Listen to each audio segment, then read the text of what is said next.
لأول مرة هذا يظهر على الإعلام، لأول مرة على حافة قبل، لأول مرة. نعم. لأن احنا بأجواء واحد يكون يقول كل شيء. مرة قريت قبل سنين طوال، مو في العراق، في بلد آخر،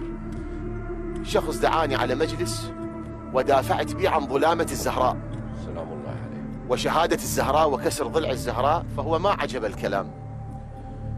وقطع السماعة علي وأنزلني من المنبر، إجا دفعني من المنبر وذبني بالأرض، لأنه دافعت عن ظلامة الزهراء وهو لا يعتقد بظلامة الزهراء،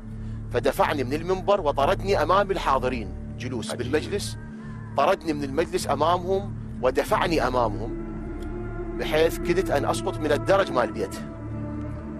وخرجت من البيت بهذه الطريقة وأنا كنت على المنبر ما كملت مجلس، يعني أنزلني من المنبر وطردني وأخرجني من البيت، وكل هذا